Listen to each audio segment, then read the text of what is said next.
உங்கள் தந்தி ஒன் தொலைக்காட்சியில் கருடா தினமும் காலை 6 மணிக்கு காண தவறாதீர்கள். சினிமாவை மிஞ்சும் வகையில் IPS அதிகாரிக்கும் அரசியல்வாதிக்கும் ஏற்பட்ட வார்த்தை மோதலின் உச்சத்தை குறித்து விளக்கும் ஒரு செய்தி தொகுப்பு. நாம் தமிழர் கட்சியின் ஒருங்கிணைப்பாளர் சீமானுக்கும் திருச்சி SP வருண்குமாருக்கும் கடந்த 6 மாதங்களுக்கும் மேலாக கடும் வார்த்தை மோதல் நீடித்து வந்தது. இந்நிலையில் மத்திய உள்துறை அமைச்சகம் சார்பில் நடைபெற்ற காவல்துறை அதிகாரிகள் மாநாட்டில் கலந்து கொண்ட IPS அதிகாரி வருண்குமார், நாம் தமிழர் கட்சி ஒரு பிரிவினைவாத இயக்கம் என கூற பொங்கி எழுந்த சீமான், காக்கி சட்டையை கழற்றிவிட்டு வா மோதி பார்க்கலாம் என கூற பரபரப்பு ஏற்பட்டது. இந்நிலையில் இந்த விவகாரத்தில் செய்தியாளர்களை சந்திக்காத வருண்குமார் முதன்முறையாக சந்தித்து அவர் கூறிய பதில்கள் இதுவரை எந்த IPS அதிகாரியும் செய்யாத ஒன்று.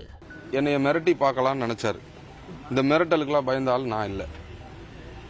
இந்த சந்திப்பில் அவர் பொதுவாக காவல்துறைக்கு என்ன சொல்ல விரும்புகிறார் அப்படின்னா, ஏன் கட்சிக்காரரை ஏதாவது நடவடிக்கை எடுத்தீங்கன்னா இந்த மாதிரி அந்த அதிகாரியை நான் தாக்குவேன் அப்படின்னு சொல்ல நினைச்சார். சட்டையை கழட்டி வச்சுட்டு வர சொல்லுங்க, ஓய்வு பெற்ற பிறகு பார்த்துக்கிறேங்கிறாரு. என்ன பண்ணிடுவாரு? ஓய்வு பெற்ற பிறகு 30 வருஷத்துல ரிட்டையர் ஆயிருவீங்கல்ல, இது பகிரங்கமா பத்திரிகை முன்னாடி அவர் கேட்கிறாரு. மிரட்டுறாரு தானே. அதனாலதான் நீதிமன்றத்தில் அனைத்தையும் பதிவு செய்துள்ளேன். கடந்த 6 மாதங்களுக்கும் மேலாக சீமான் வருண்குமார் பற்றி பேசிய அனைத்து பேச்சுகளுக்கும் பொறுமையாக அழுத்தம் திருத்தமாக பதில் கேள்விகளை வைத்திருக்கிறார் வருண்குமார்.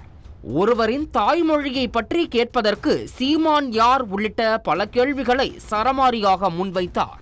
இவர் தமிழனா?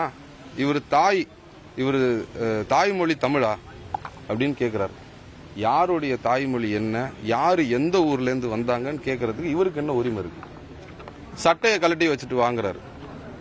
இந்த சட்டைக்காக நான் தவம் கடந்திருக்கேன். இந்த நிலையில் இருவருக்கும் இடையே வார்த்தை போர் உச்சம் பெற்றிருந்த நேரத்தில் தன்னை நேரடியாக சந்தித்து மன்னிப்பு கேட்க சீமான் தொழிலதிபர் ஒருவர் மூலமாக தகவல் அனுப்பியதாக வருண்குமார் கூறியது பரபரப்பை ஏற்படுத்தியது. மேலும் சீமான் மைக் முன்னாடி புலி, மற்ற இடத்தில் எல்லாம் எலி என கூறினார். இந்த பிரச்சனைக்கு நடுவில் வார்த்தை அனுப்பி விடுறாரு. நான் தனிப்பட்ட காரில் டின்ட்டு போட்ட கிளாஸ் போட்ட காரில் நான் வரேன், நான் மன்னிப்பு கேட்குறேன். நான் அதை ஒத்துக்கலை, எனக்கு உடன்பாடு இல்லை, நான் சொல்லிட்டேன். வேண்டாம், பொதுவெளியில் இவ்வளவு பெரிய குற்றச்சாட்டு வச்சிருக்கிறீங்க, சாதி ரீதியாக செயல்படுறாரு, பிறப்பு வெறுப்பு, என்னுடைய வீட்டில் இருக்கிற பெண்கள் எல்லாம் போட்டோகிராஃப் எல்லாம் மார்க் பண்ணியிருக்கிறார். இந்த சட்டையை போட்டுக்கிட்டு நீதிமன்றத்தை நாடி கண்டிப்பா அவர் பேசின பேச்சுக்கு தண்டனை வாங்கி கொடுக்கணுன்றதுல உறுதியா இருக்கேன். இந்த பழைய காலத்தில் ஒரு படம் வந்திருக்கும், நான் சின்ன பையனா இருக்கும்போது பார்த்துருக்கேன். வீட்டில் எலி வெளியில புலி அப்படின்னு.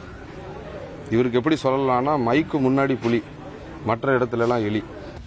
சீமானின் தூண்டுதலின் பெயராலேயே அவர்களது தொண்டர்கள் தனது குடும்ப உறுப்பினர்களின் புகைப்படத்தை ஆபாசமாக சித்தரித்து வெளியிட்டதால் தான் சமூக வலைதள பக்கத்தில் இருந்து வெளியேறியதாக கூறினார் வருண்குமார். அவர் சொல்ற ஃபேக் ஐடி, அதை கூட அவரால் ஒழுங்கா சொல்ல முடியல. ஃபேக் ஐடிஸ் கிரியேட் பண்ணி யாருடைய தூண்டுதல்ல இந்த ஃபேக் ஐடி, ஒரு வெளிநாட்டில் வாழ்ற ஒரு மனிதர், சம்பந்தம் இல்லாம திருச்சிராப்பள்ளியில கனடால இருக்கிற ஒரு மனிதர், சிங்கப்பூர்ல இருக்கிற ஒரு மனிதர், அவருக்கும் திருச்சிராப்பள்ளி SP வருண்குமாருக்கும் என்ன பிரச்சனை? எல்லா விதமான நடவடிக்கையும் எடுக்க போறேன். தேவைப்பட்டால் வாழ்க்கை முழுக்க ஓய்வு பெற்ற பிறகு கூட நான் இந்த வழக்கை முன்னெடுத்துட்டு போவேன்.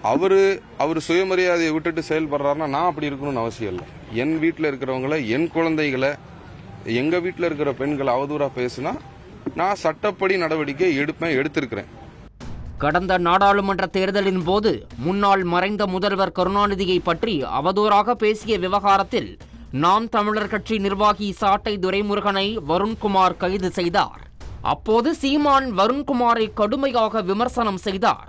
அப்போது தொடங்கிய வார்த்தை மோதல் தற்போது வருண்குமாரின் அதிரடி பேச்சுக்களால் மீண்டும் பரபரப்பாகி உள்ளது. தந்தி TV செய்திகளுக்காக செய்தியாளர் கார்த்திகேயன். உங்கள் தந்தி ஒன் தொலைக்காட்சியில் கருடா தினமும் காலை 6 மணிக்கு காண தவறாதீர்கள்.